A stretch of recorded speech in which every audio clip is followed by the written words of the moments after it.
WIKE, what you sowed is what you get. Nollywood actor Kenneth Okwonkwo finally opened up, guys. I will leave you guys to watch the video. Please don't forget to subscribe, turn on your bell notification icon to get notified all time. Thank you so much for all you do. So guys, let's dive right to the video. A lot of things I blame the ruling party on, but they are trying to cripple the opposition parties. Is not one of them. It's a legitimate political weapon for any party to spy on and take out any other party that is not serious. It is not APC that should be blamed for what is going on in Labour Party or PDP. It is Labour Party and PDP that should be blamed. Today you have total absence of leadership in Labour Party and you have presence of dubious leadership in PDP. So how do you blame APC for it?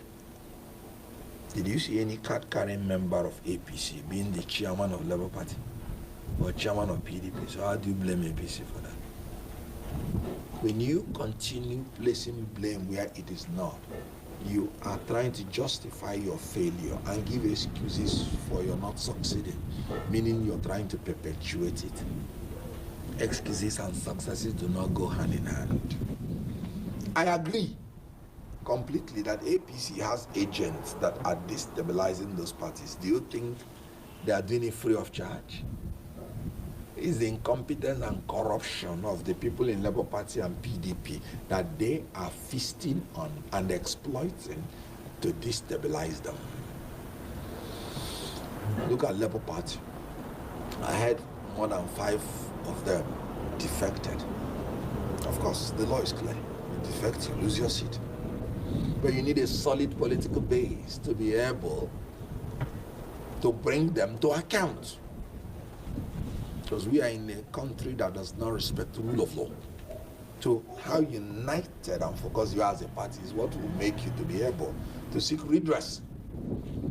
And what they are saying is that they will open a book of shame. Is it the Hall of Shame for them? The people they should open Hall of Shame for are the leaders of that Labour Party. Because they organized purportedly convention without inviting anybody, including me as presidential spokesperson. So who should go into the Hall of Shame? Let me tell you, what you sow is what you get. Absence of leadership in Labour Party. Since the National Assembly members one election has started, how many times have they gone for a retreat? For you as a party to educate them on the ideologies of the party and indoctrinate them that Nigerians voted for them because they wanted a change. How many times? Nature does not exist in a vacuum. So if you leave their brain to be open, then whoever is telling them something, that is the one they will take. Labour Party is made up of the elected people. They are made up of some people who were rejected by the parties and they saw the wave and came to Labour Party to pick forms. And then some other people that were probably used as placeholders. And maybe after the primary, they were not changed. Some of them insisted they will not be changed. So when they now won because of the wave, Nigerians wanted something new.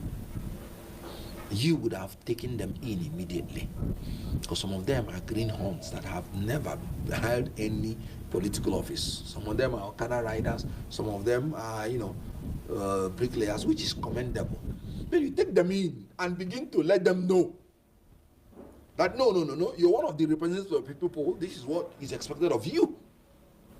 They left them, and then the predators who are APC, and they are very merciless about it, started feasting on their lack of ideology and started assimilating them to their fold. Look at, that's how there is complete absence of leadership in Labour Party. Then there is dubious leadership in PDP. Immediately, Tinubu brilliantly took WIKE after the abracadabra in Rivers State election. where the IRF was saying that Labour Party won, and mutilated results were brought out from different state houses to say that APC won. They took WIKE to be a minister, and PDP did not come out to insist aggressively that WIKE should resign from PDP. Immediately that was done, I knew PDP was gone. Because if a man openly campaigned against his party, which I have nothing against because you are free, and then openly took up a position in another government, morality demands that he steps down from his party. You can see the chaos that is going on in Rivers State. You can see the chaos that is going on in PDP. So WIKE is a servant of APC because minister means servant. That's why minister, when they say minister of the gospel, minister of God, is a servant of God. Now, PDP is now a servant to WIKE. That is why PDP now is a servant of servants. So as long as this present leadership in PDP prevails, it is APC that is governing PDP. And can you imagine how many times they have postponed their neck? So even neck cannot sit. The latest is February. And that February, I don't think they've put a date. So that on maybe 28th of February, they say, sorry, forgot to put dates. They have shifted the deck. With any excuse. It is possible the next excuse they will give is that Faro TV was arrested. Let's fight for democracy first. Every excuse. That's dubious leadership. We want to bring PDP to moribund so that there won't be any fierce fight for the presidency in 2027. And they are succeeding.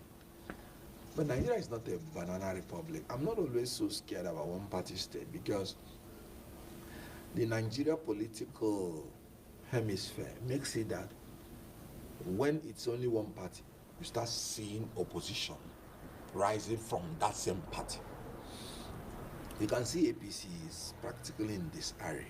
They're just using the federal might like PDP used, family affair, to control their crisis. But they are pretty in crisis. You can see what is going on. The governors that say the bill should be withdrawn for more consultation, they are APC governors, predominantly. The vice president that sat on that neck where they lampooned the tax reform bill is APC. You can see the former national vice chairman also APC, one Lukman. You can see the one Jesu Onabasa.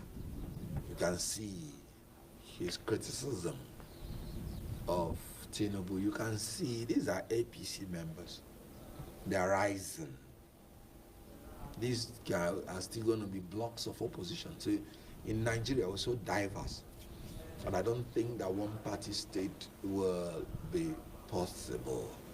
There could be one party that will be dominant from time to time when there is prevalence of incompetent and corrupt people in the opposition, as I believe there are today. But I believe that from the ashes of these decaying parties, there will be a manure that will become the foundation of the seed of the righteous growing out of the manure of these decaying parties that may germinate a new generation of leaders who will be fed up with all these things and create a very good opposition that will most probably, by the grace of God, form new government in Nigeria.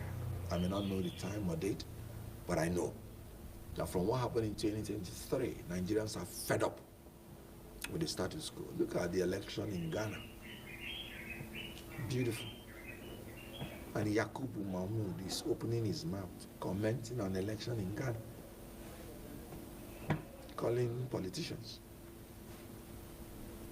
Politicians would love to rig election even in Ghana. But it is because the electoral officers did the right thing by law. It's a shame. But all these things you're seeing in opposition, in ruling party, is because nobody is sure again of free and fair election.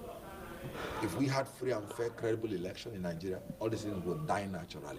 Because every party would want to field capable people, knowing that that is the only criterion that will make them to be voted in by the people. So without it, you'll be seeing all the shenanigans. So with a Professor Mahmoud, that will give you technical glitch, you'll be seeing all the shenanigans going on in the political parties. So the foundation of democracy will always be free, fair, credible elections. If we don't have it, we'll continue to see these shenanigans, because they are simply trying to cozy up to the godfathers, to cozy up to the leadership of the party, who are the people that will coronate the leaders, not the people of Nigeria.